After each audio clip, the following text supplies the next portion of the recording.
So welcome. Hello. This is the intro to Guap Coin. I'm here with the founder, Tavonia Evans. She's in town from Atlanta, coming up from Georgia, and so I definitely had to make sure that she stopped by Young Boss Media to tell us all about Guap Coin. I am a member or a representative, a governor of Guap Coin. I got my master node, get yours. And this sister is just so dynamic. I found you through, the cards, and then, you went to crypto too. So I'm just convinced of everything you do. And I know I never want to be a blind follower. So, I stay up on you and what you got going on. And so I'm just so happy that you're here. Absolutely. Because people really don't understand what cryptocurrency is. And we need our people to be up on it. So introduce yourself. Tell us who you are.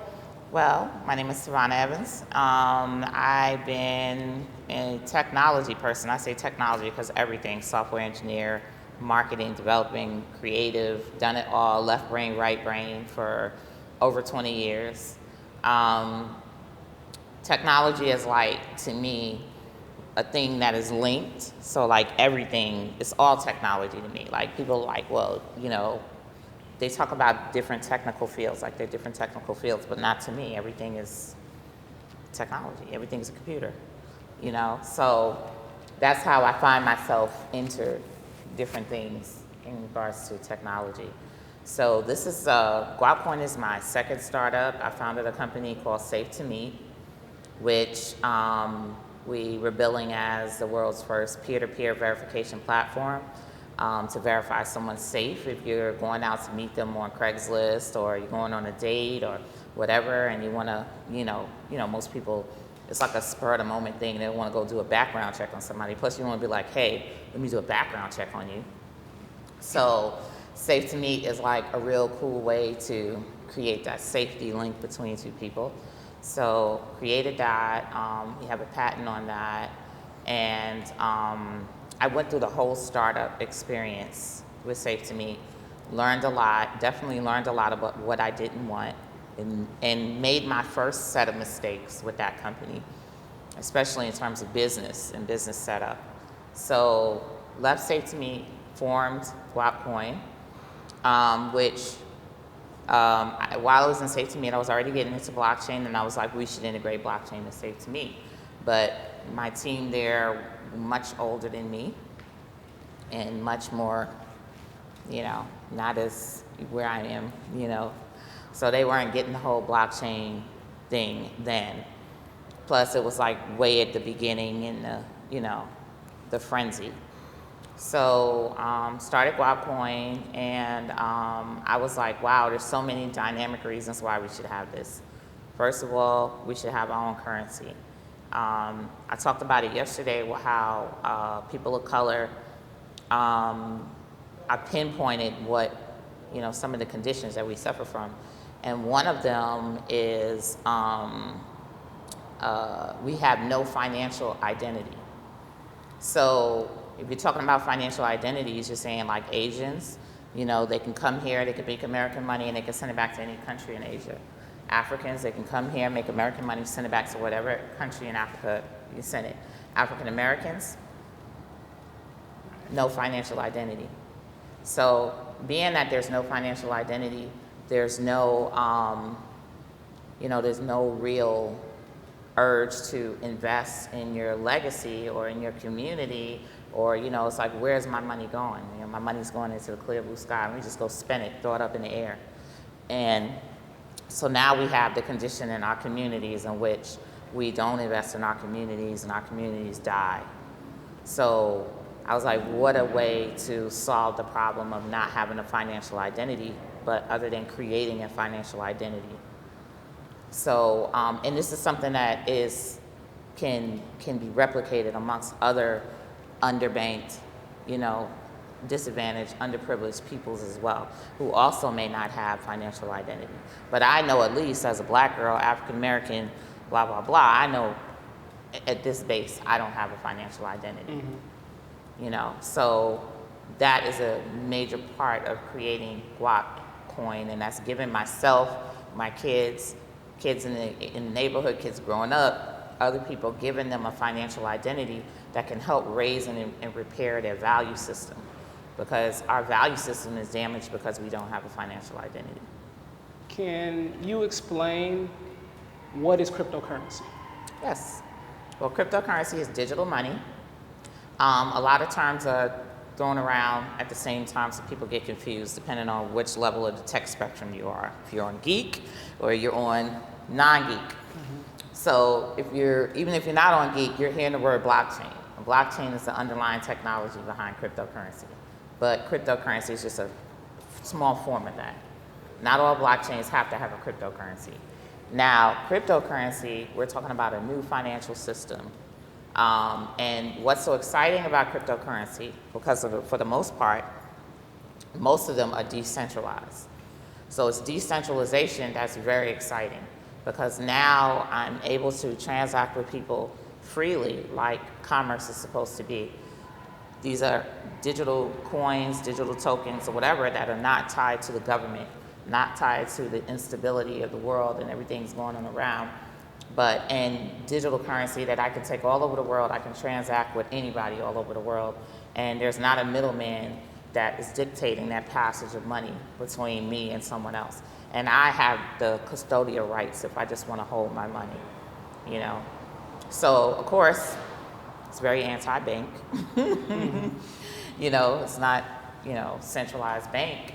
So, you make a few enemies when you get to that point. But the thing about cryptocurrency is it has spread like a virus, and it has just like the internet, has very viral properties, So, and because it has viral properties and people can get it underground and people can get it from over here and over here, just like they're sending an email back and forth to one another, it has spread.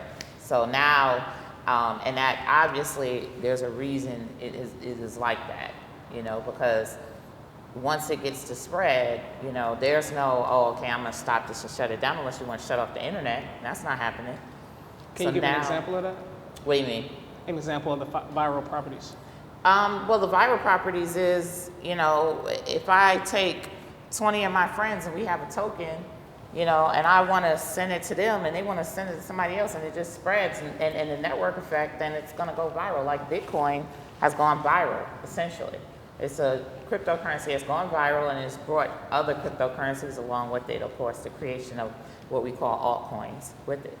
So it's a cryptocurrency that went viral, and by the time it really took foot and people started recognizing that as this is something serious, it's already in everybody's wallets, Mm-hmm. So what do you do now? So short of instituting martial law, there's really nothing you can do. And it helps people really learn about finances and really learn about money, because for a long time we assumed that only the central bank could create money or currency. A lot of people didn't know you can make your own currency. A lot of people don't know that pretty much the only rule that exists in making your own currency is you can't copy the dollar. Mm-hmm. So people don't know that. It's like the most basic thing. You're like, wow, you can make your own currency? Are you kidding me? It sounds like an act of war, but it's a reality. So cryptocurrency has awakened people to the idea that you can have your own currency. So you're starting to wake up and like, wow, what are the freedoms that I did not know I could have? Mm-hmm. You know what I mean? Because that's the biggest one there is.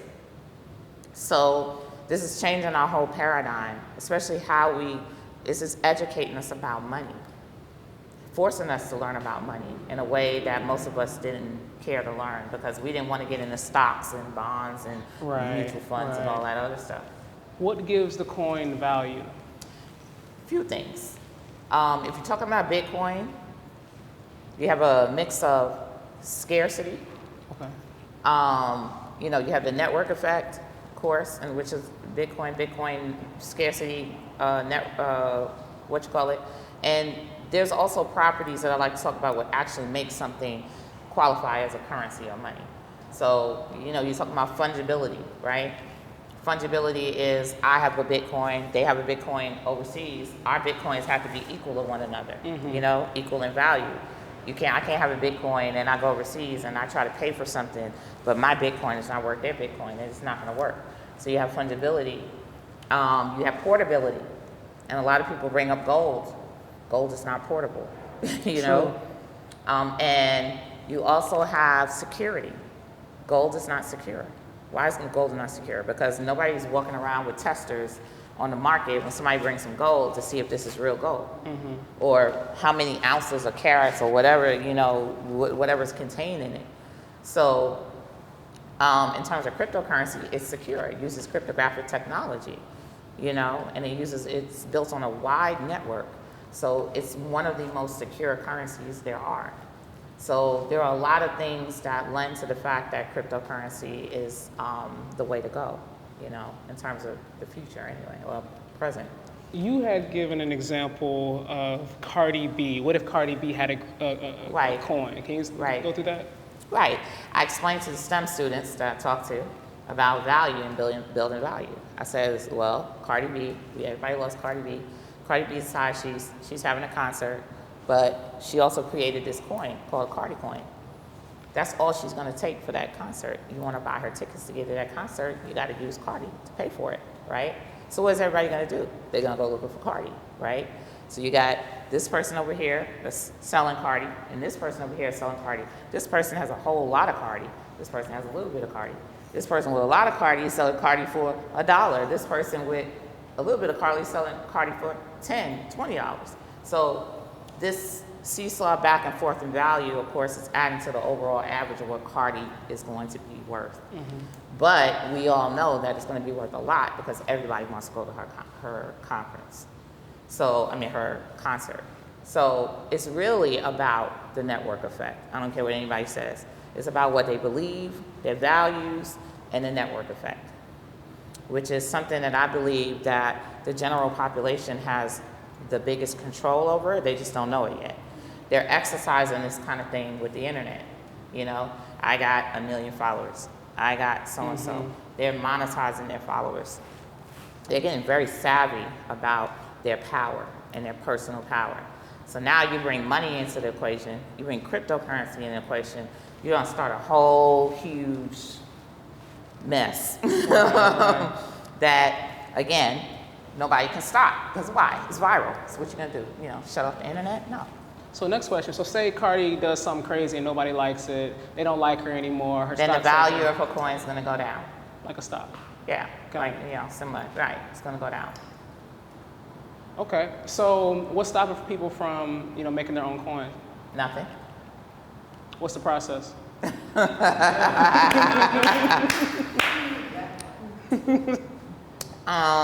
You know what? I'm probably the most valuable person on earth right now in the community in terms of telling somebody and showing somebody how to make a coin. Amen. Why? Because the average, you go into the average scenario of learning how to make your own coin and getting it from somebody, they're either A, gonna charge you $1 gazillion for nothing, or B, they're gonna teach you a way that's so complicated that you're just gonna be like, psh, I ain't doing that. And it's really not that complicated. There are many ways to do it. It depends on what you're ultimately trying to do. If you're creating a product that you want to build consumer loyalty to that product, then you may want to go with a token, right? Now, outside of the scope of this, you got to deal with of course, the legalities of the land, which is very strict on us. So tokens are an iffy thing right now. They're trying to figure out whether tokens are securities or tokens. There's a big battle over it. However, I think something that's really going to help that battle is Facebook and their new coin. Because they have a vested interest in making sure that this doesn't become a security. So I'm glad when people like Facebook make coins and, you know, whoever else that on that scale. Because Instagram, Kik had a token, and they're in court right now. They've been subpoenaed by the SEC to prove that they're not a security. You know, but they're not really worried about it, you know, because everybody knows that one day you're gonna have to fight.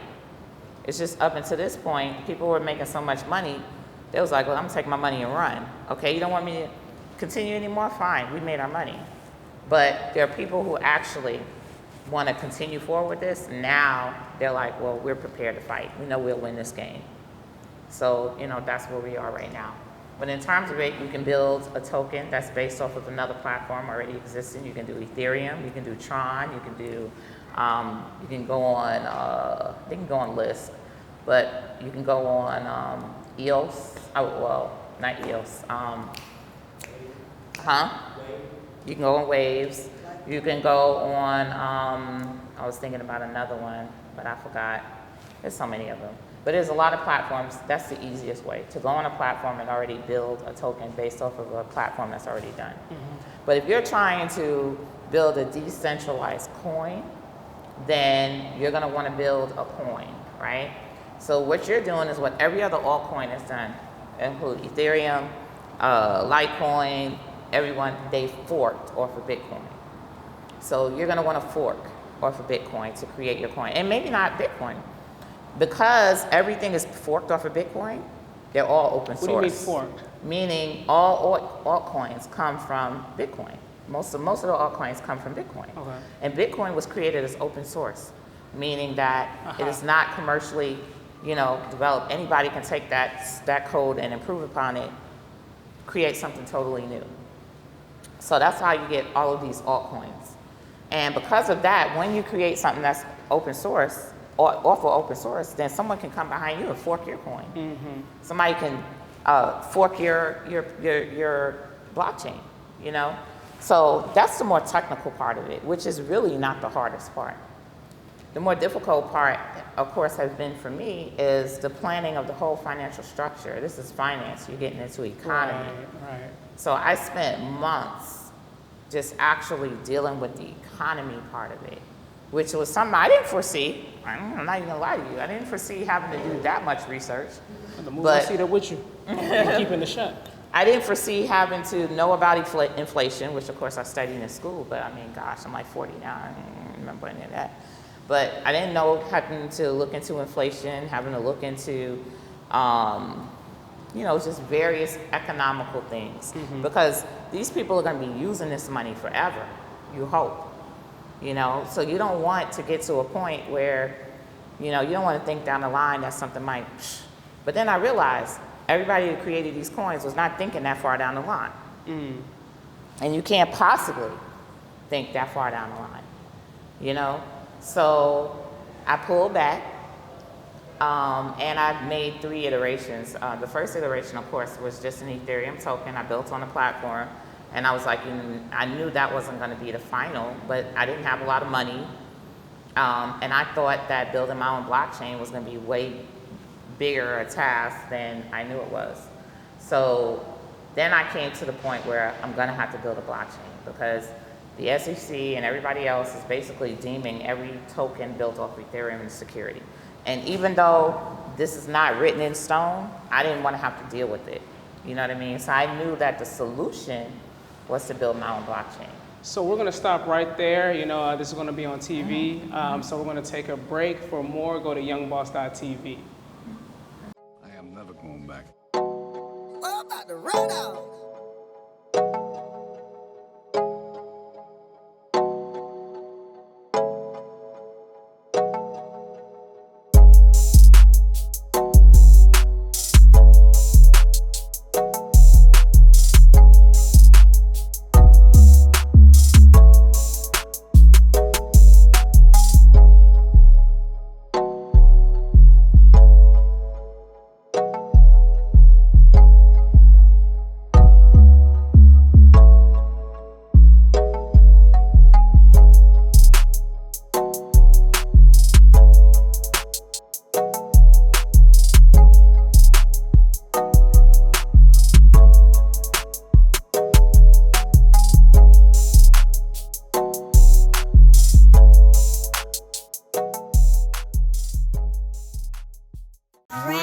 Neverlet.com.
Do you love coffee? I love coffee. Can there ever be enough coffee? No, there can never be enough coffee. So, check this website out, drinkneverenough.com, and also check out social media at drinkneverenough, Facebook and Instagram. You can get yourself a cup of exactly what I got right here. We have a variety of flavors. It's great. It's from the motherland, and you'll be supporting a great cause. So be sure you check that out, drinkneverenough.com, and social media at drinkneverenough.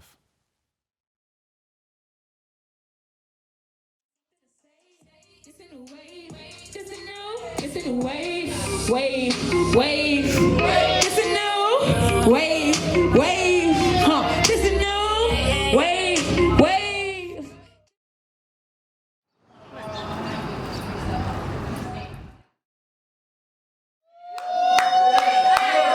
Just 'cause you knew me all of these years.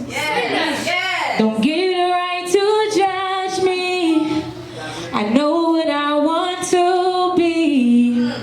No, I'm not no floozy, but I look like a duty.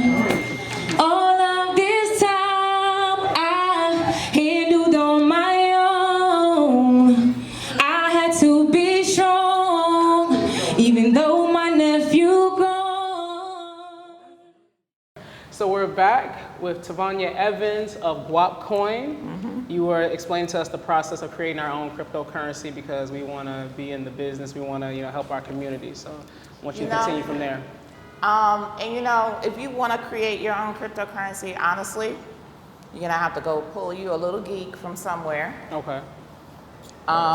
Preferably, they don't have a real name, have a screen name, and get them to work with you. Get down in those little chat rooms and all the other stuff with the real geeks, and that's where you'll really learn. Because honestly, that's where I learned. Yes, I'm an engineer, but being an engineer is nothing. That does not mean you know how to build a blockchain. That is why there's a shortage of blockchain engineers. So when I figured that I was going to have to build a blockchain, I was like, okay, you can do this. You built stuff before. But you have to delve into the mechanics of Bitcoin. You know what I mean? What makes Bitcoin Bitcoin? And you have to spend a little bit of time learning Bitcoin. And a lot of people think, well, I want to build my own crypto or my own blockchain, and I wanted to do this, and I wanted to do that. That's not where you want to go first. First, you want to go and see what it does already. You know what I mean? And then you want to go see what everything else does already. And that's how the typical, blockchain kitty does it. We're going to look and see what's already out there and how we can improve upon it.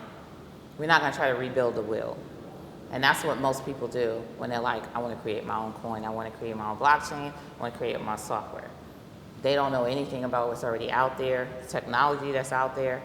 I don't even know what open source is, So they go straight to the canvas blank. And then they go to a development company blank. And the development company comes back and tells them, well, you want us to build your blockchain? It's going to cost you $1 million. And I would too, because you don't really know what you want and you don't really know what's out there. So your job is to really kind of become one with Bitcoin. If you want to build a blockchain, cryptocurrency, whatever, you have to become one with Bitcoin or one with the blockchain and see how it really works, because it has so many different avenues. It's not just coding, it's network engineering, it's systems administration, it's all kind of stuff, One day I'm messing with servers, I'm messing with nodes, I'm deploying daemons. That's not all just regular coding stuff, Then you might want your blockchain to do other things, your crypto to be able to do other things. And that's when you're going to start building up more features and stuff like that. So what language are you going to use to connect with the blockchain? So further on. So it's a lot to think about, but depending on what you want to do, the information is there for you, But you definitely want to approach it if you're going into the blockchain more organic, or if you're going into the token world, that's a little bit easier, of course. You can jump in and dive right in and have your own token, but what does it do?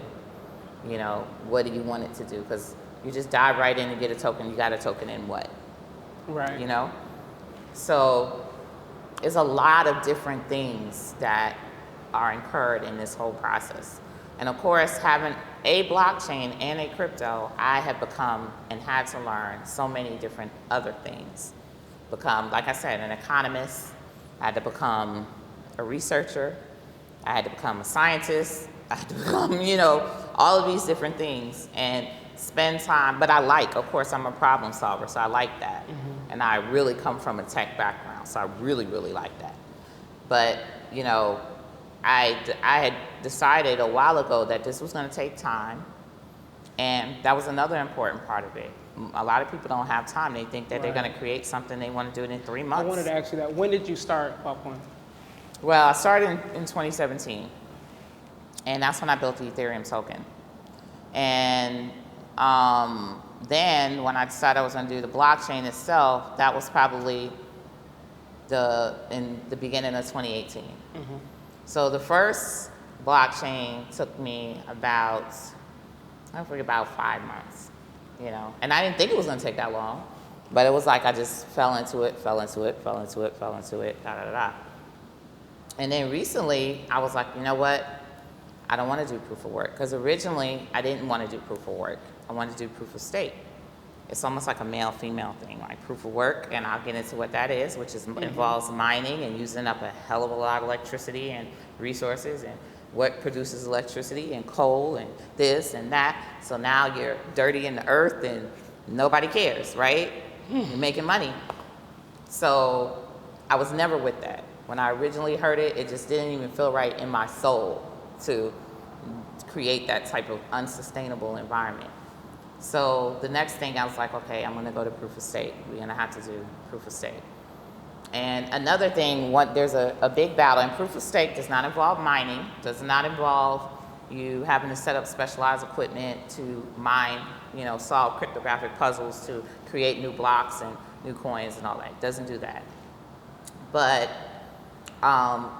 the argument between proof of work is they'll say, well, the reason why proof of work is more secure or more decentralized is because you have all these miners that are participating, and nobody could just buy the network out, or the person who has the most crypto won't be the one. That's all crap. Because right now, the people who have the most crypto are the ones that are running the show. So that's crap. That's number one. And number two, in terms of mining, who has the highest percentage of miners? Where are they mining? China, right? So, again, we would never have control over this network, or not even control. We wouldn't have equanimity on this network. So let's pull back a second just to define, what that means. Proof of work, what is mining? Just give the terminology for people that don't know. Well, mining is the process, and the reason why mining is created because they figured this is a way to keep people from cheating, and just creating, Bitcoin for themselves and all this other stuff. So mining makes it very hard for the creation of a new Bitcoin or for a transaction to be validated, because these miners have pledged their resources all over the world in decentralized places to help push these transactions through, help move these chains along. And it takes a lot of power to do so. Now, earlier in the blockchain, when you just create a blockchain, it doesn't take that much power to do it. The hashing algorithm, which is what increases the difficulty, increases over time. So it's like trying to go in tandem with growth, right? So you create a blockchain, you may be the only one mining initially, then you bring some other miners. But the whole idea originally was everybody should be able to mine,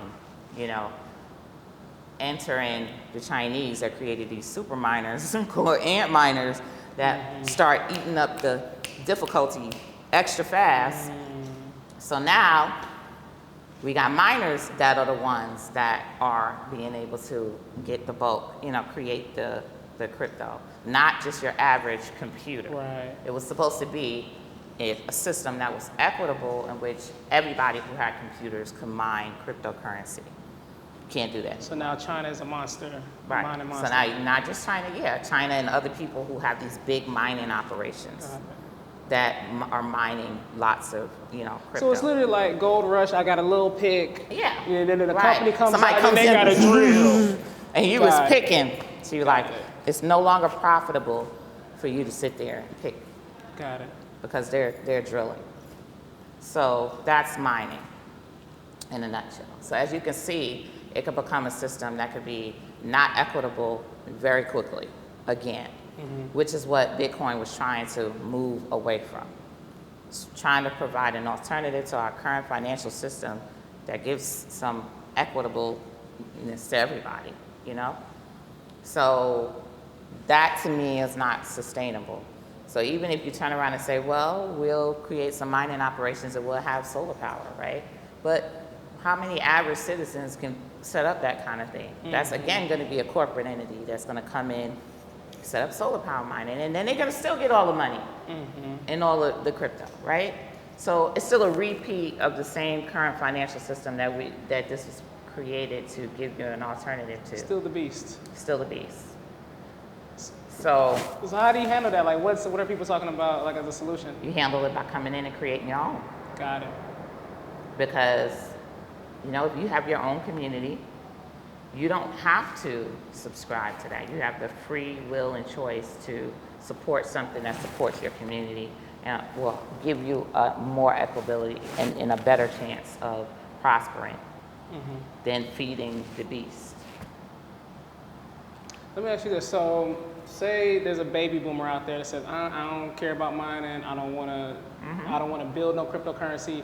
I just want to know what it is and how can I use then it? they're consumers and they just want to be able to spend it.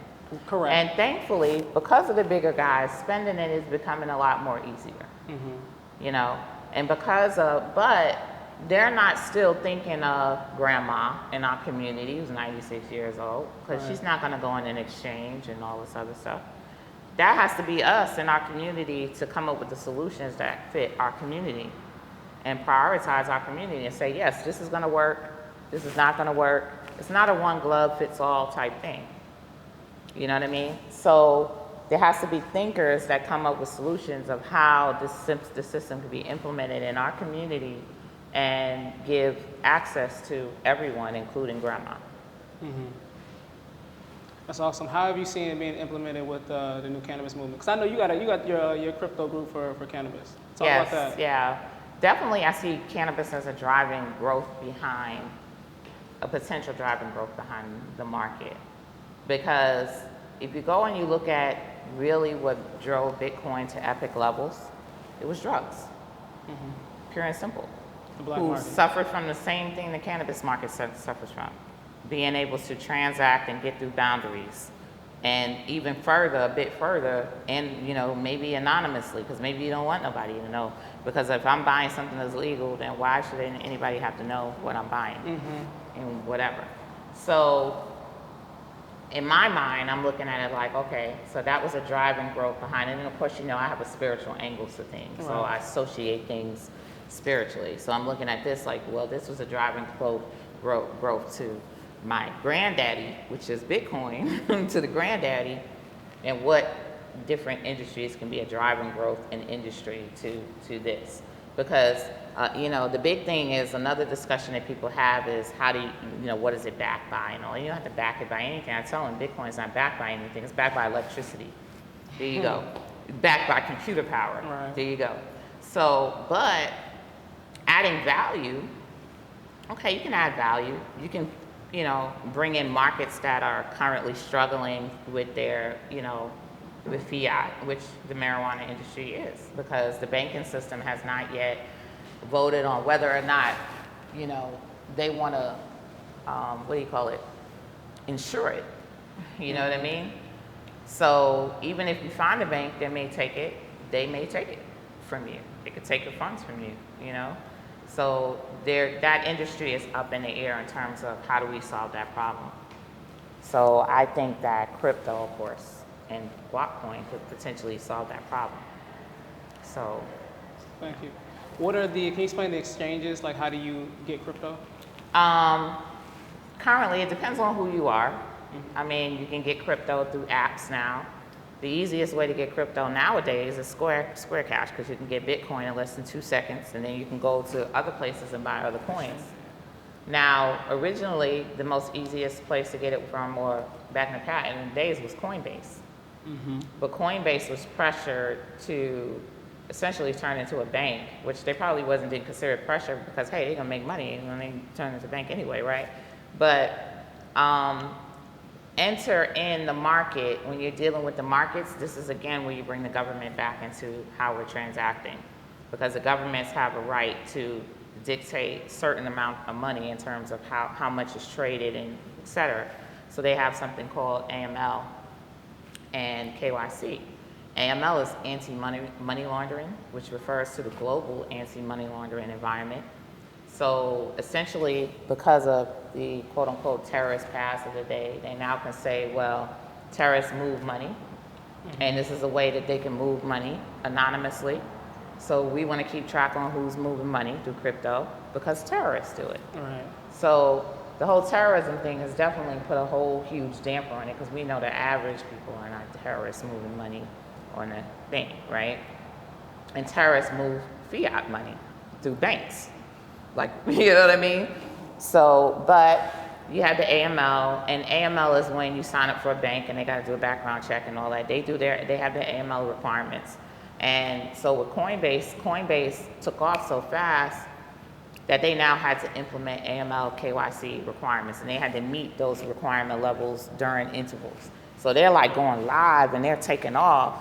Now all of a sudden they have to implement all of these new procedures in their business model. So Coinbase got to be not so easy for a while, and people had to again look for alternatives. So they go back to the exchanges.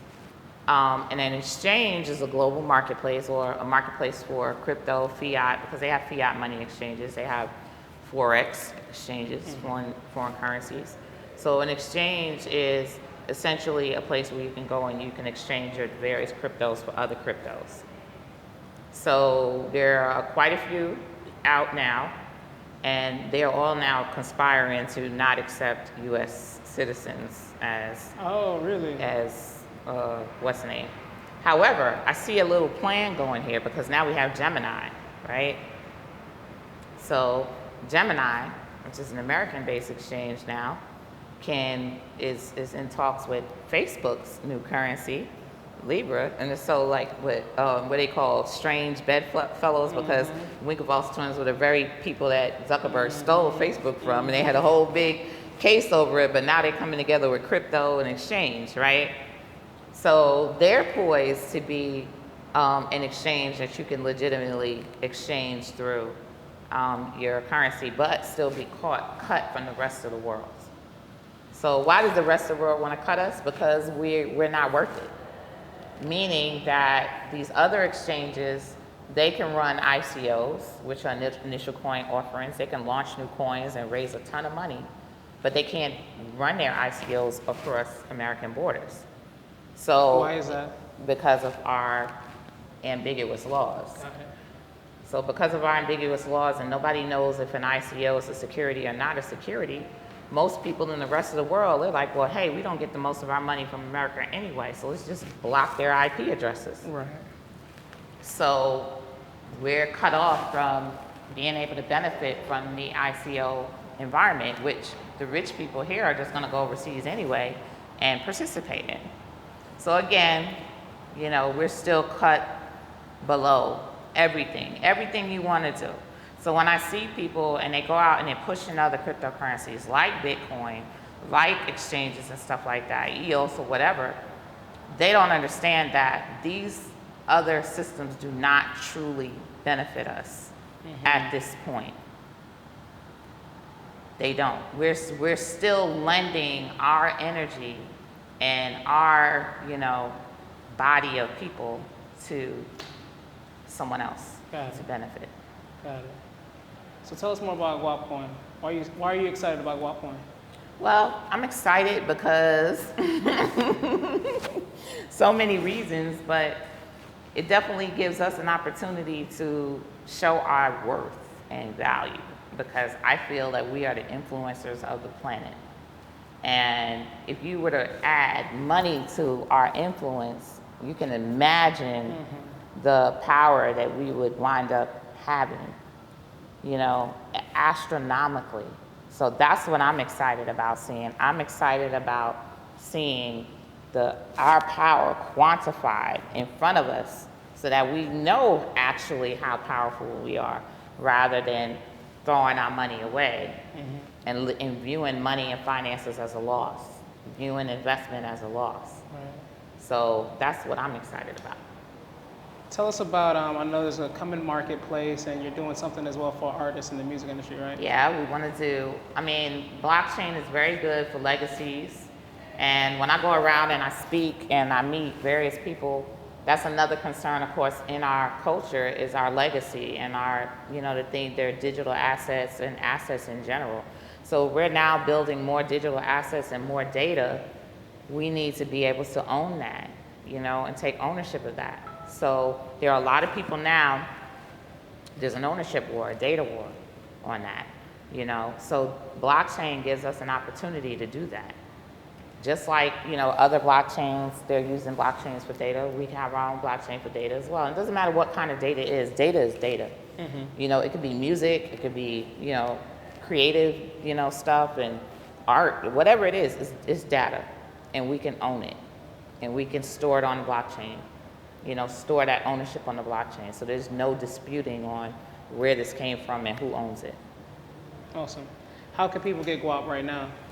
Right now, you have to contact one of our, you can hit up one of our masternode holders and they will point you in the direction. You can contact me. Definitely you want to start out by getting a wallet. Okay. A wallet. And our Guac Wallet is, you can click on our website, guapcoin.com, you can click on wallet and you can register for a wallet. That's what you want to do first and foremost, because we do regular airdrops and you just might wake up with some guap in your wallet. But when you go in the wallet, you'll be directed to sources on where you can get it from. Okay.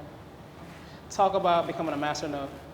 Yes, we have something that's a bit unique to blockchains, and it's only a couple of blockchains that have it, and it's something called masternodes, because the beautiful thing about blockchain as well is that it can be used as a system and a method of governance, because now you're building a system that's fairly trustless or trustful or whatever.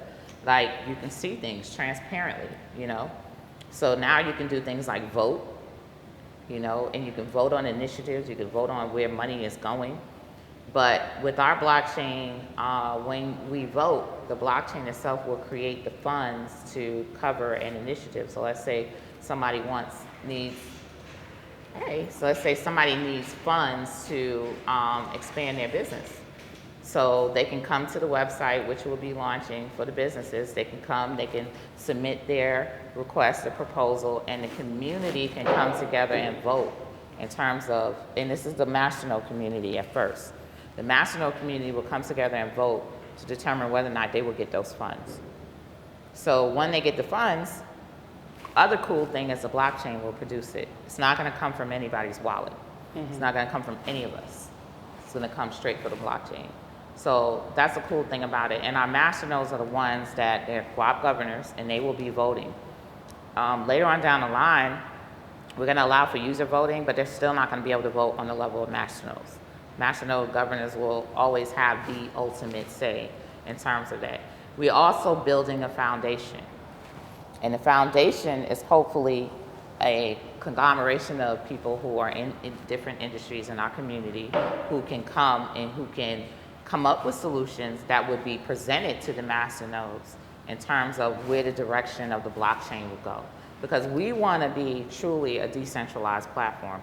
We don't want one person to own it. We want it to belong to the community. Awesome, awesome. Yeah, I became a masternode holder just because I felt like this was an opportunity to be in a position of power and to empower myself versus being behind the 8 ball. And I feel like we're always behind the 8 ball, And so I'm just appreciative of you And for I'm Guap Cone and everything. Very appreciative of you and Absolutely. national holders Absolutely, because yeah. that is super important. Yeah. The blockchain is going to heavily rely on these national holders to even perform. So it's awesome. Awesome. And another thing Yeah. is that's so great is that the majority of our national holders are women. So that's something that is not even in existence in the other blockchains. Right. So we're also creating a whole new paradigm in that area that is like real exciting. So yeah. Awesome. Thank you so much. So we're going to take a break right now. We'll come back for questions from the audience. Okay. Awesome.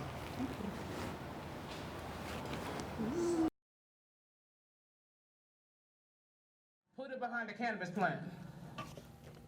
Did you say the cannabis plant? We can't cheat. Sablon, you said cannabis. My name is Raj. Hi, you're here by invitation. In the jungle. See, why you always gotta be doing that, mama? So you got like a laid back kind of vibe. You call 5 of your homies, right, and try to get them all at your house on a Sunday to watch the Giants. Look, just try it, okay? That sounds like tax evasion. If that was Michael Vick. You ever tell a joke and sometimes you just gotta let it drop? And welcome to my show. Yeah, we up in here. Jersey running the show right Oh, who said it? I know everything there is to know about this show. Well, it's not all my shows. Some other people are involved kind of because I can't do this myself. And they get it right, they gon' do what we like. Gotta give it up for the go-getter. Who don't think twice, chase cheese like the mice. Vision is bigger than Twitter. No tweets, no lies, bigger than Jigger. And that dance, we're gonna have to do that dance. We're gonna have to do that, all right? Definitely, let's get to it. Word. So, I'm on the rise. Oh, mama, don't waste my time. Stuck on your thighs. Hey, you know, I wanna make you mine. Hey, Star Chasers, that's got legit. it. It's Much legit. We got my man on the 1 and 2s. Yeah. All right, I see you in the cut. You see you in the cut. Ring with that pocket change. Yo, episode number 9 in the books. Let's give it up for SP one more time. To the band. Can we get like introductions? Like, who are you? They call me Lace. They call you Lace. Plays guitar. Baddest man on guitar at Eminence Studios right now. Thank y'all, Star Chasers. Thank you, Uncut Art. It's been a great show. Number 3 in the books. How many people we get on here that do faux songs? Hey. First one. Set the record straight, Coming up here with a band and everything. True, babe. You know what you do, babe. Ay. No, I don't need a new babe, but you know that I need that. Yeah, I be thinking about you daily. Baby girl, yeah, you know you drive me crazy. And I pull up in that brand new Mercedes just to show off with you, baby, maybe. One love from your host, Raj James. You're here by invitation. We out of here. Yes. Yep. So now, We're gonna wait to hear from God and see if we did it right. okay. I am never going back. I'm about to run out.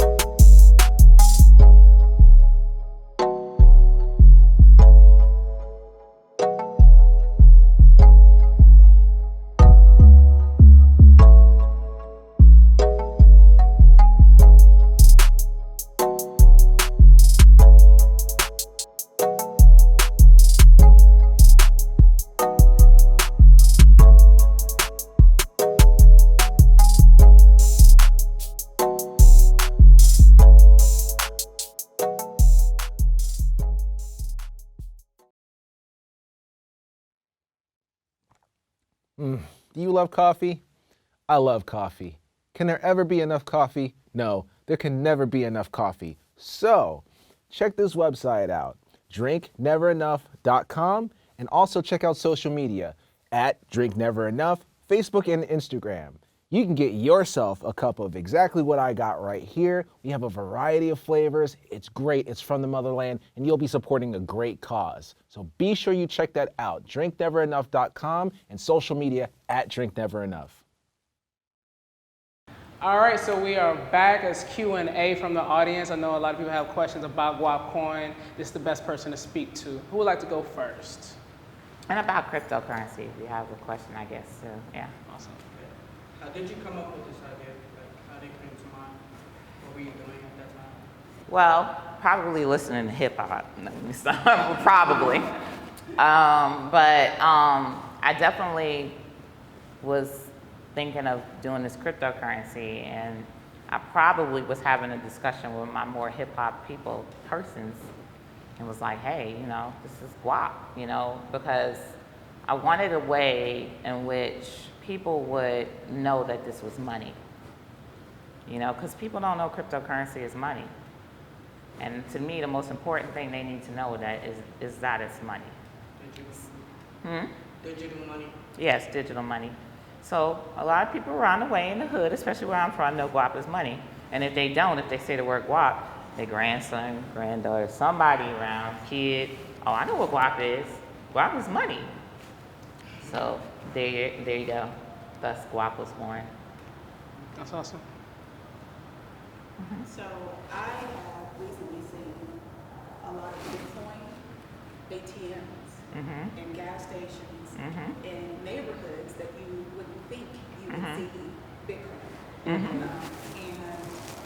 What I want to ask is for our youth who are coming into this, who are literally going to propel this forward, how best can those of us who aren't even aware of what cryptocurrency is as we learn about it, really sell this idea that this is actually self-investment, you know, but also it's not just about investing in yourself, it's investing in yourself so that you can help your neighborhood. And if you see a Bitcoin machine in an area where the crime rate is high, the socioeconomic status is low, you know, how do we get them to take the clue that this is kind of like the internet? When it first began, people said it wouldn't last. This is the time to get into it before, you know, it really gets to it. Well, I'll say this. You don't have to teach the kids because they already know. And they've been using crypto for quite a while now. So they're not the ones that need to be taught. The older people, older generations are going to be the ones that need to get taught. The kids, they're on Steam, they're using crypto on Steam, they're using Roblox, Bucks. They're using Robux, they're using crypto. Because my 15-year-old, when I started telling him I wanted to do certain things to help me out with Guap, he was on it. He already knew it. He was like, oh, I'm already mining crypto. I'm like, oh, got my bill back. My bill was, my electric bill has been $300 for 6 months now. And I'm like, you know, so you've been mining crypto all this time, so that's why my electric bill's been high. Okay, I get it. Now I got it. The genius didn't know that my 15-year-old was mining crypto and sending my power bill sky high. Cool. So we got that. So he comes to me and he's like, my 15-year-old has a game development company, and he was like, I want to pay my other developers in Guap. So, and I said, oh, they want to get paid? He said, yeah, they want to be paid in Guap. So I was like, oh, okay, cool. I'm sending out Guap for him so he can pay his developers in Guap. So again, we don't have to tell the kids anything.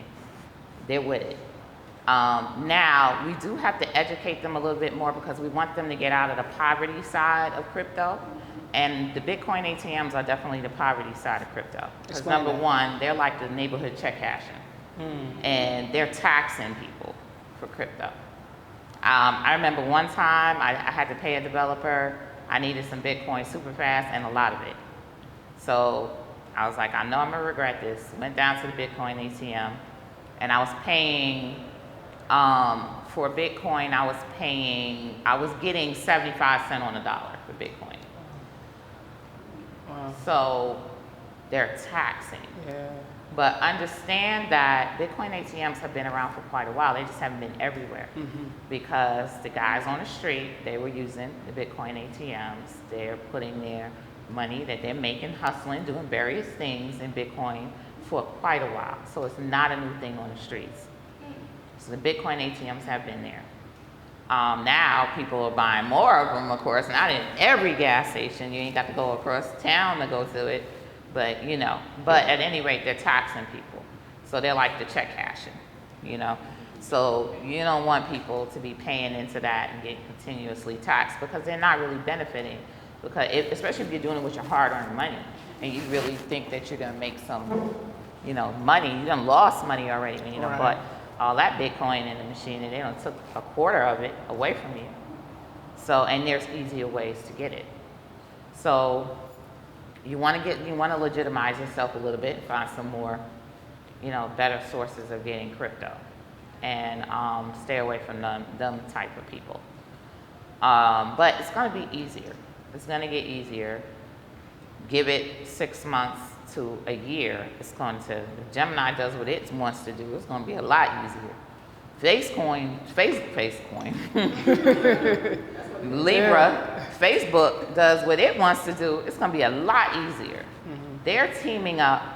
So I'll tell you, like, Facebook is creating a stable coin. What is a stable coin? A stable coin is a coin that is tethered to the dollar. So it's a tether, right? So essentially, it's not like a real crypto where it's autonomous and it may go up in value, none of that. There is a reserve of money and it's backing that stable coin.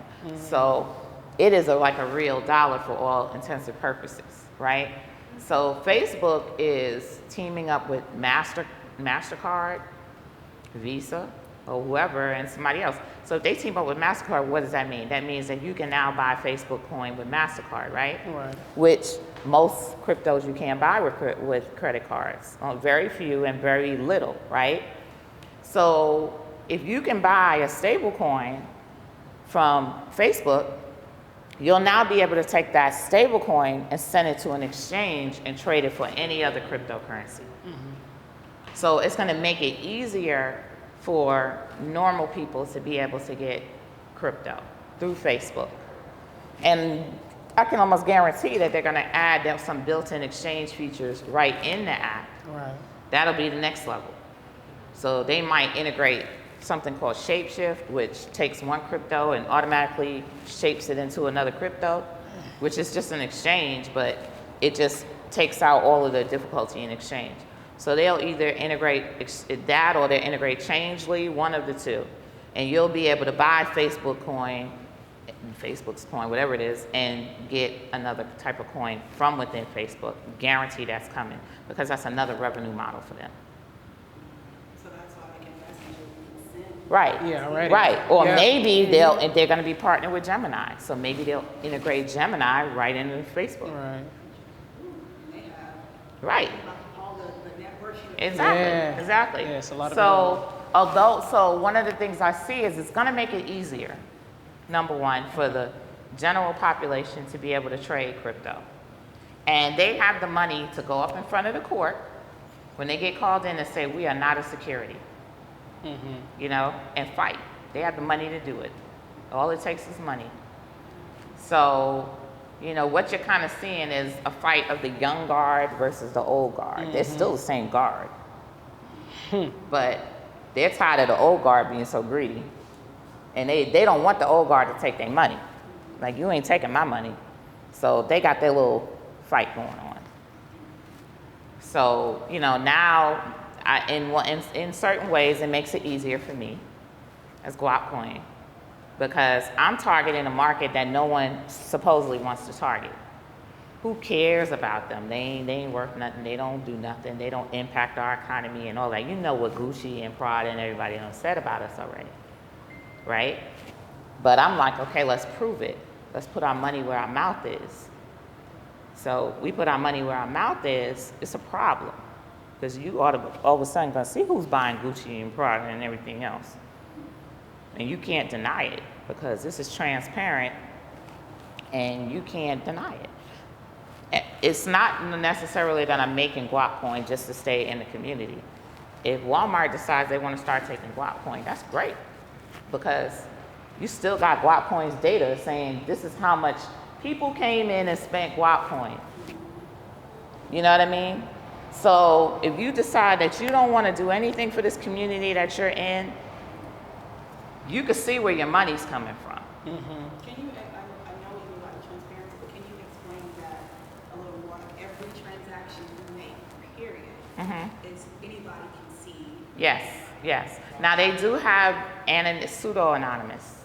This is what blockchain is, meaning because it's not tied to your name, social security number, whatever, but it is tied to your wallet. So on certain instances on a base level, if I know your wallet address, then I can track you in terms of what you're spending. That's why when they hack certain exchanges, they be like, it went to this wallet. And they want to see where it goes from that wallet. And they can trace it. So if they want to catch you, they can catch you. However, they do have advanced algorithms which have more anonymity, which allow you to make a purchase and it's going to scramble the signal. You know what I mean? So you go and you're making a purchase, it's going to scramble it and distribute it amongst other addresses so it doesn't get traced back to a particular address. So they do have anonymous cryptos. And we do have an anonymous feature as well with Guap. Okay. So yeah, so that is there. But however, it wouldn't matter if it's anonymous or not, you still can see the volume of purchases of which crypto or where it's coming from and see that tracked in real time. And I imagine being able to see the volume of a crypto that's driven by us tracked in real time, just like album sales. Right. You know what I mean? I mean, we're killing it in the music industry or other places. So we spend more than anybody. That is a fact. We spend more than anybody and to be quote unquote poor on a poverty level. Right. We spend more than anybody. Yeah. So if we are up to a middle level and a higher level, you just imagine just ginormous. And not only do we spend more than anybody, but we influence what other people spend. That's a fact. That's a fact. So, exactly. So, I'm saying take your influence, take your money, you know what I mean, and really have some type of ownership of the power that's associated with it. Because other people have power that's associated with their money. They can influence government, local government, everything else on the mere fact that their money is backing and behinding their influence. You know what I mean? So they can do that. And they will bite off their nose to spite their face. You know what I mean? They will say that, black folks are not why Tommy Hilfiger was. They will bite off their nose to spite their face because they know we're still going to just keep buying it. So it's different.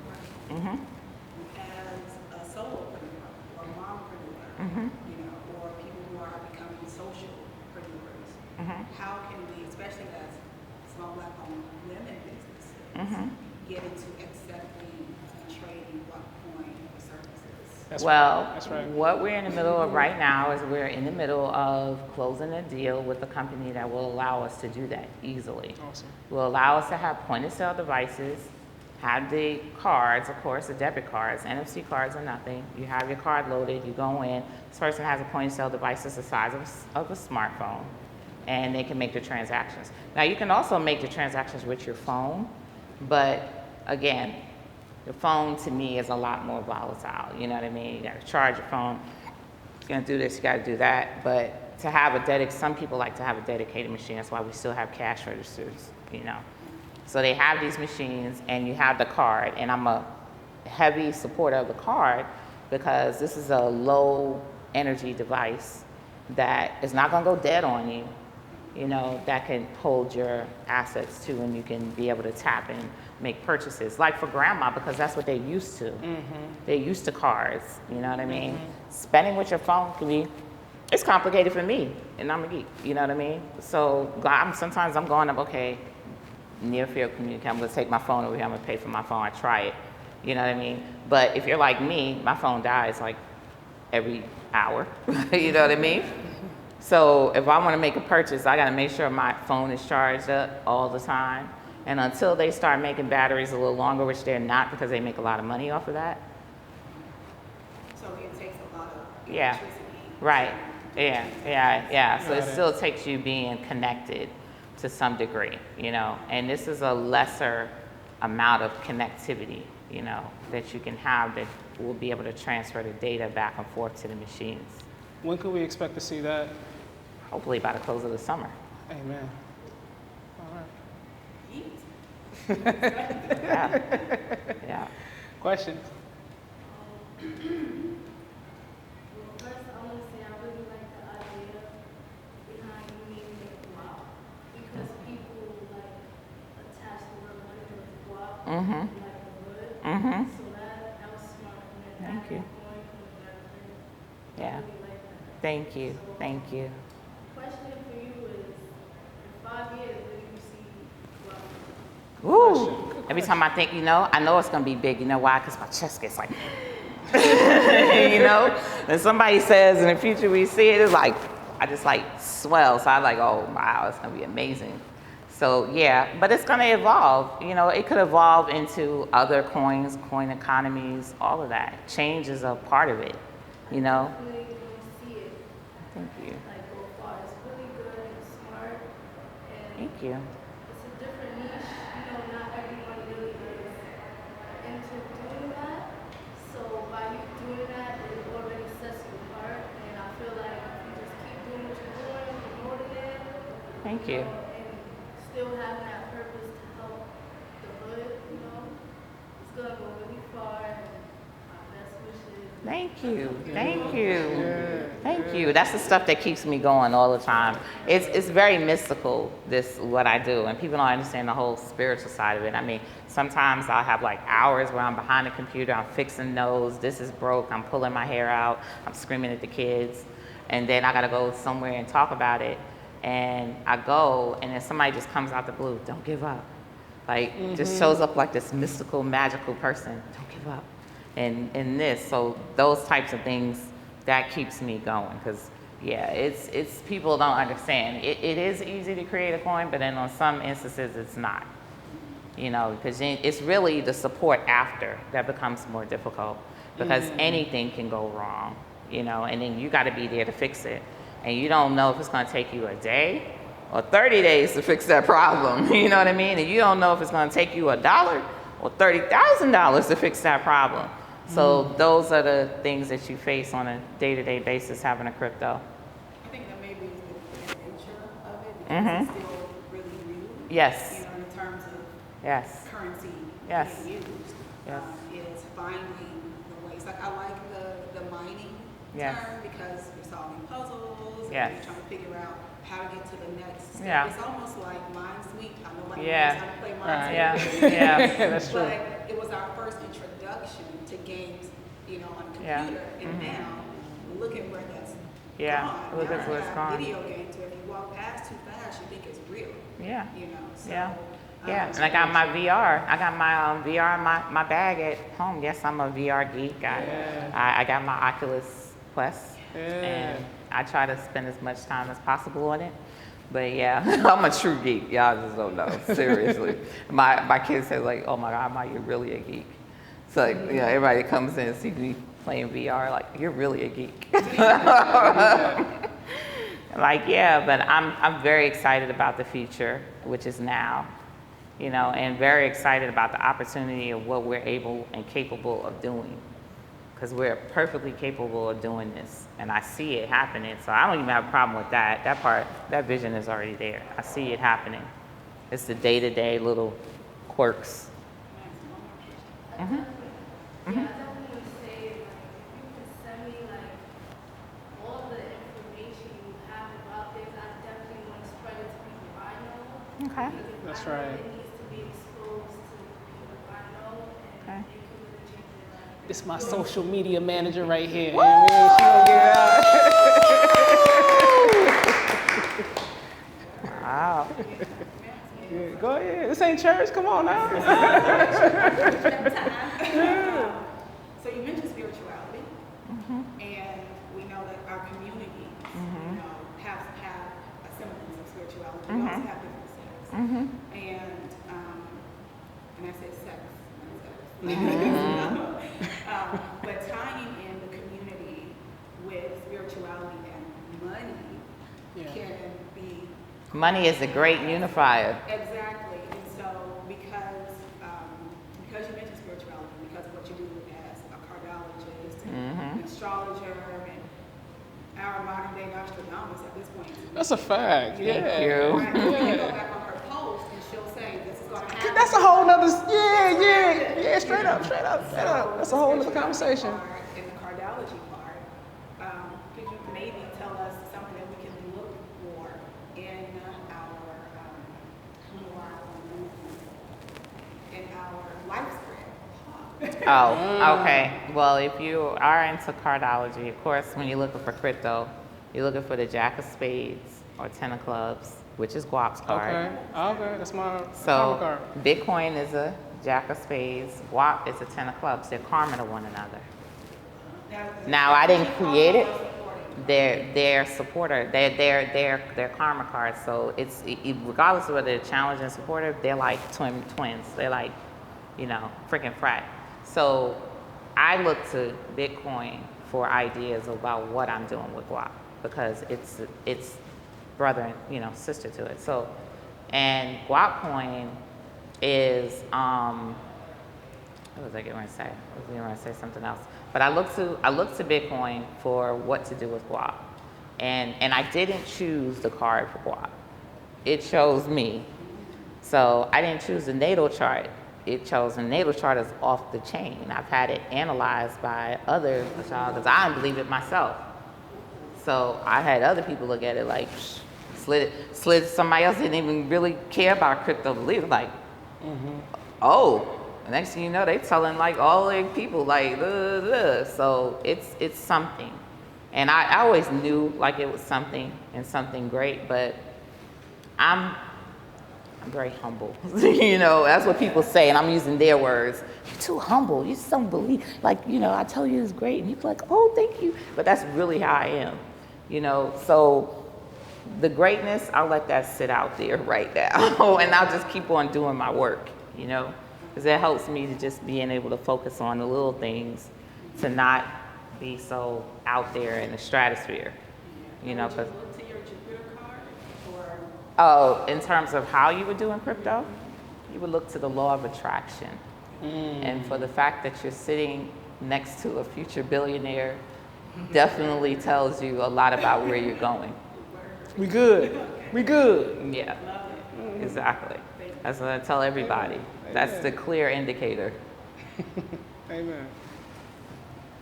Question. Come on. So for me, this whole conversation sits inside of peer-to-peer exchange of value. I know you get that, right? And so when your son is able to like convince programmers to accept Guap, right? That's it right there, Yeah. right? Like, you know, so he basically has taken a value exchange situation and tokenized it by Guap. Yeah. Right, so you're gonna work for me. This is what I owe you. But it's tokenized by Guap. Yeah. Right. Yeah. That's the master key Yeah. right there. How did he do it? How did you talk those programs Well, number one, into like accepting Guap? well, number one, he is the wheeler dealer. He is a two of diamonds, so he will be able to give you a deal you cannot refuse and walk away from. So yeah, so he's amazing in that way, and I definitely was able to see the potential of his power when he did that, because it just blew me away. And I was like, wow, yeah. You gotta get him on a podcast explaining. Yeah, like, and trust me, he will never stop. He will get up there and whoo, Lord, yeah. So yeah. Because if he breaks it down and explains it, you know, from his position as a young person, that is like platinum. Yeah. That's vibranium. Yeah. Does your son also trade Forex? He might, you know, he does so many things. But I would go to him. I'm like, you trade forex? Oh, well, you know, he knows so much about so many different things, and he will, you know, grab what he feels is, you know, because he's a true geek. I think even more so than me. He's a super geek. So about this light bill that I now About the what? The light bill, the electric bill. Oh, electric bill. I don't have to worry about. Yeah. Oh my gosh. Yeah, mining at home can be very expensive. Because a simple gaming computer is going to use a certain amount of power, especially if it's running. And my son's computer is a gaming computer. Then he comes to me and wants to add more video cards and stuff like that. The more video cards they add, the more power they're using, the more juice, and the more your power bill is going to go up. So they have calculators that, you know, basically tell you how much hash and power it's going to take and how much electricity it's going to wind up burning for you if you do that. So they have that. But it's a good way, I think it's a good way to get your energy into the mechanics of it. You know, it's like a gateway drug kind of thing. And because once you start doing all of that and you done built a miner and all that, there's no turning back. You're not going to turn back from crypto, you know, after you done did all of that. So just like building a computer was a gateway drug into the tech world. You know, back in the days, it was, you know, just putting together a computer and taking it apart. And then these people now walking around, engineers, system engineer, blah, blah, blah. Same thing with mining. You know, you put all that together, you're going somewhere. You're going to do something. How does network engineering fit into, I know you need to network to get Well, the funny thing is recently a lot of people who have worked in either the government or companies have been caught mining crypto on the networks. So, you know, for a long time, and interestingly, in the beginning of Bitcoin days, that's a lot of the people who were trading Bitcoin, you know, network engineers and companies and stuff like that. And they were mining because back then you could mine Bitcoin and, you know, make a lot of Bitcoin. So you're going to do it on your company machine. You're going to go home and do it at home. Right. Yeah, you know what I mean? So, but now you try to mine Bitcoin on your company machine, you better get another job, you know? Because, you know, but at any rate, networking is a part of, you know, I'm a network engineer too. I mean, back in the days, Cisco certified, all that good stuff. And that's definitely helped me because that helps me be able to solve problems within the network. So if I want to find out, if I want to trace something and see what's going bad, where or a node is not functioning the way it's supposed to be functioning, my network skills help doing that. So I kind of feel like I was made to do this because I just did everything that I need to do to be able to do it, you know? So, and that's what you'll find when you get into blockchain. It takes a lot of little different skills. It's not just coding. It's not just being a C# programmer, you know, being able to know Node.js. It's not all that. It's a lot of different things together that kind of bring, you know. And then there are, of course, other blockchain. You know, now they have corporations that are creating blockchains and companies. Got banks that are making blockchains. They're using other platforms. Microsoft, you know, they're creating closed blockchains. These are private blockchains, closed source blockchains, stuff like that. So it's infinite in terms of where the whole industry is going. That's awesome. So is that how the government's going to start tracking Bitcoin through blockchain? Well, that's how everybody tracks Bitcoin. That's how government, everybody tracks it, is on the blockchain. It's public, you know. So if you got a Bitcoin wallet and you send Bitcoin to somebody else, you can take your wallet address and go to a block explorer, which is a website, plug that address in, and you can see the transaction occurring through the blockchain. And Ethereum, you can plug that address in, you can see the wallet balances, everything, you know. So, yeah.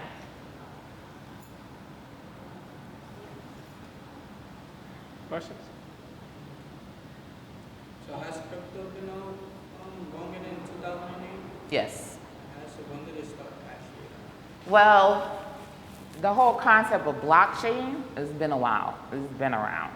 And the concept of cryptocurrency, digital currencies, There was a digital currency that I talk about in one of my presentations that came out, was created like maybe, it was before Bitcoin. But it was centralized, meaning that it was going to be owned by a company, you know, and it was for a marketplace.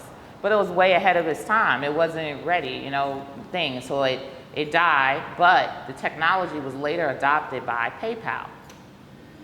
So it was integrated into PayPal, became PayPal, which is a centralized payment system. It's not decentralized. It's not what crypto is now. So yeah, they've been doing that type of thing for a very long time. So. One more question.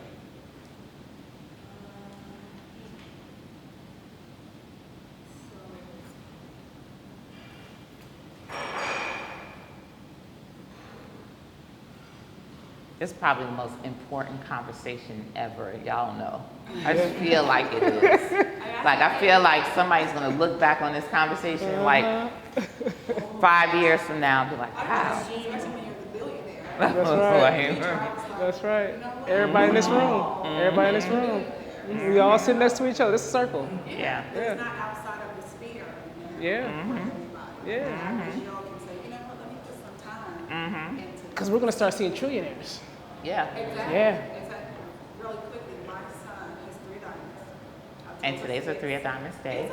Amen. Yes. 3 diamonds. He was about maybe 8 years old, and he came to me one day. He had written himself a check, and it was for like 6,500,000,000,000, something, and a whole bunch of zeros, right? Because he knew more zeros. Yeah.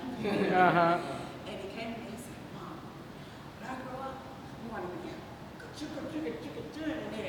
And he was so excited about this check. I could feel the energy from him. And I said, you know what? I'm going to keep this check for you so that when you become this trillionaire, you can look back and say, this is where it started. Yes, absolutely. About an hour later, we were sitting down looking for something to watch on television, and I was skimming past and Oprah was on with Jim Carrey. Love Jim Carrey. So I stopped, and she was Talked about the $1 million check. Yep. Yes. Yep. And when we saw that, his stepfather at the time laughed when he brought the check in. All of a sudden, he said, "So, you want to go get a friend?" Yeah. I said, "Oh, okay, now I'm telling you." When my son saw that, he said, "Exactly, Mom. That man gets it." Yeah. He never had a boundary Nope. that he couldn't be that. Yeah. No. But he also didn't know a lot about. He knew that he was proud when Obama won. He said, "Mom, President Obama is black and I'm black. That's I right. already knew I could do anything. Right. Really? Like, you really know you can do the Confirmation. same thing. So this generation, they don't have the boundaries and blockages. That's Yeah. right. Saying, That's right. I'm a millionaire, billionaire, trillion. Now imagine when they look and they see a currency that was created by a person of color. That's right. That's right. That- That's right. That That's is, right. That's that is, oh my gosh. Yeah. There's a guy in Arizona who did his own currency, and as long as you have something to back it that people agree it's of value, put your name on a piece of paper and say, this is and if someone accepts it, that's currency. Wow. Exchange, Wow. currency exchange. Yeah. But a lot of people don't know that you can do that, but since we're moving into the digital realm, Yeah. You got education. in a sense, it's actually easier to do this than it is to do that. Yes, You it have to is. hold on to Right. you know, physical value. Right? Exactly. How do you think, because I've seen a recent article about Warren Buffett and that lunch with like 4.6 million. You said who? Warren Buffett. Oh yeah, with lunch with the founder of Tron. Yeah. Yeah, and I know they're going to be discussing about crypto. How do you think that conversation is going to go? I think it's just the fact that there's even a conversation is good because, you know, obviously Warren Buffett represents the old system, so it's more symbolic than anything. And the symbolism, I guess, would be very powerful. I don't pay attention to stuff like that because I know that behind the scenes there's a whole different conversation and conversations taking place. And a lot of this is for the public's consumption, you know what I mean? So you already have banks and bankers that are heavily invested in crypto, but they will say that they're not, and they can, because guess what? It's pseudonymous. And then nobody knows. you know, where their money is sitting. And it's actually probably a vested interest for them to not say they have crypto, because they probably have millions of dollars of crypto sitting somewhere that they don't have to pay taxes on. Right. So of course they're not gonna sit there and say, I got crypto. You know, so you have to examine, you know, people's motives. That's why I try to stay out of the news as much as possible, so that, you know, I can continue. Certain things penetrate me, and they're like, oh, pay attention to this, like the Facebook thing. Yeah, pay attention to that. But a lot of the other stuff, I know it's like what they call FUD, fake news. Because if I'm coming from an event and I'm with some of the top people in the world involved in these cryptos, I'm there. I already know what's taking place, you know, behind the scenes, and I can know that they're flat out lying to you on the television when they say something. And they can, because crypto is the illegitimate baby. So everybody knows that, you know, I lied, that's not my child, right? So the illegitimate baby is okay as long as that baby remains illegitimate. It's fine, you know. Somebody can still live their life. So crypto, of course, has to get legitimized for it to bother them or feel like it's going to be a bother. Right, and then, yeah.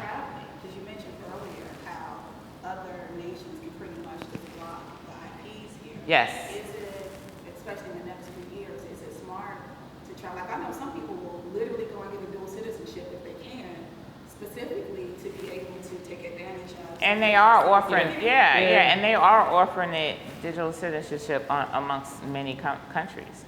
So if you want to get really deep into trading, you can look into doing things like that. You know what I mean? It's legal. Hold on. Explain that. Digital citizenship? Oh yeah, they have what's the name? Estonia. I don't know where Estonia is in terms. Well, I know getting the dual citizenship with Estonia is pretty easy actually. But if you won't try to use it for business, that's where it gets complicated. Because as an American, everybody's gonna totally take advantage of you because they know how difficult it is for you to be able to do certain things. So you can get citizenships, and the Caribbean is now building a business model off of the same thing. Get a dual citizenship, you can get one with St. Kitts, you can get one, because I go to St. Kitts a lot, so that's the only one I know about, but there's other ones. And they're using that as a business model for their company, because their country. So they're saying that, okay, you want to get a dual citizenship, well, you have to base a business in here. You got to get some real estate. Yeah. You got to do whatever. And so that booms their economy tremendously. I Okay. was asking because I know Jupiter is in Sagittarius. Yes, which is good for that type of stuff, right? Absolutely. And for me, that's just been making me travel all over the place. Yeah. Yeah. Awesome. One more, and then I know. No? We're good? Yeah. All right. Feel like you got something. I'm just really in shock and I'm just proud of what you're doing. Thank you. I really see, you know, big impact, you know, so I definitely want to invest in you. Thank you. Thank you. Thank you. And will the app be out? Well, the wallet is already out. It's under maintenance right now. It'll be back up on Monday, but you can still go to the website. Just check back on the website, click wallet, and register. Start there and tell everybody, get a wallet. It's free. Because the biggest thing that we have to do as well, of course, raise money, but we got to raise a community. You know, and we don't need 1 million people. 100,000 people is good. If we get 100,000 people that have a wallet, we now have an official thing. You know what I mean? So the thing is to get people to register and get a Guap address and say, I have a Guap wallet. Also, we're coming out with a card, a special edition card, thanks to our dear Masternode holder here, that is going to be a Harriet Tubman edition card. Yeah. So that's what we was waiting on. We was waiting on that piece of information right there. So we're gonna bring the digital underground to the Underground Railroad and get the word out, you know, via these cards. That's so amazing. that is going to be available on the website. You'll be able to order your card, your limited edition Harriet Tubman card that will have your Guap coins loaded. So with the card, you were able to use it on the ATM? Well, with the card, the card that's coming out now, you'll be able to what we call swipe your coins off into your wallet on your phone or somewhere else. But when the official NFC card comes out, you'll be able to just go and spend and just tap, spend, just like a regular credit card. Yeah. I love this. I love it. I love it. Thank you. Thank you so much. I want to give you a round of applause. Yeah. Thank y'all. I want to clap for y'all. Y'all awesome. Like, absolutely. You can buy your coffee with some Guap coin. Absolutely. Yeah. Shout out to Never Enough Coffee. Yeah. Yeah, absolutely. Now, I've spoken to her about it before. I'm ready for that market. I'm ready for that market to come out. Yeah. How long have you been doing the coffee? So the coffee idea actually started a few years ago. My stepmother's Puerto Rican and my father, they both live in Puerto Rico. And so I was sitting on my dad's couch and just talking to him about like, yo, I want to get into the coffee business, you know, because like it's a commodity. Right. You know, like I want either oil or gold or something. I want something that's going to be around. Mm-hmm. You know, I don't want to have a t-shirt company or something that you just buy one time. Mm-hmm. I want that regular habit. Right. You know, like I don't know any of us that are really in the coffee business, you know? Right. So he was like, yo, you know, we'll look at some of these farms, these plantations out here. Maybe one day a farmer will sell it to you. Maybe they just want to get off the land. And so that had always been in my mind. So I'm looking for like property and everything. And so eventually I was like, yo, just get in the game. Get in the game and at some point and just figure it out. Yeah. You know, and so that's when I was like, well, how can I just, you know, connect with a supplier? So I was calling people up. You know, I started, you know, I figured out the name for it. I was going through different names. Never Enough Coffee. Never enough. What? Like, and then I was like, oh, let me find a trademark. Ain't no trademark on this? It's open? Oh, I'm running with it. You know, and so just going through the whole process, talking to people. My mother drinks coffee. Everybody that I know drinks coffee. You know, like it's just something that we do, and we just don't have a stake in it. I don't know Folgers. I don't know Starbucks. I don't know these people. I know me. I know that I give back to the community, and so I just want to change the language of how we think about coffee. And it's African, you know, and I'm all about, you know, bringing my money back to the continent. You know? Absolutely. Yeah. So yeah, this event was sponsored by Never Enough Coffee and Young Boss Media. That's my media company. We focus on social impact media. So we have, you know, over 10 programs, 10 TV shows. We produce up 59th Street, as well as in the field.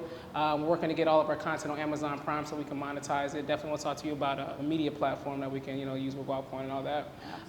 But it's just about, like, we got the ratchet, we got the Hollywood. We ain't competing with that. We just want, you know, conscious content that, you know, can inspire the youth, the older. I want my grandmother to be able to watch it. I want my niece to be able to watch it and feel like they gain something from it. So that's what Young Boss Media does, and she's definitely a part of it. All of you are a part of it. Shout out, you know, to the team. Shout out to my brother. You know. Thank you. So thank you all for being here. You know? Yeah. This is awesome. Awesome. So that's our time. Let's close out. This is our time. Thank you so much for you all being here, and stay tuned. You want more? Go to youngboss.tv. Awesome.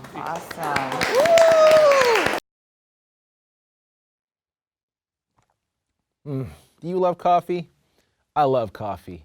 Can there ever be enough coffee? No, there can never be enough coffee. So, check this website out, drinkneverenough.com, and also check out social media at drinkneverenough, Facebook and Instagram. You can get yourself a cup of exactly what I got right here. We have a variety of flavors. It's great. It's from the motherland, and you'll be supporting a great cause. So be sure you check that out, drinkneverenough.com, and social media at drinkneverenough.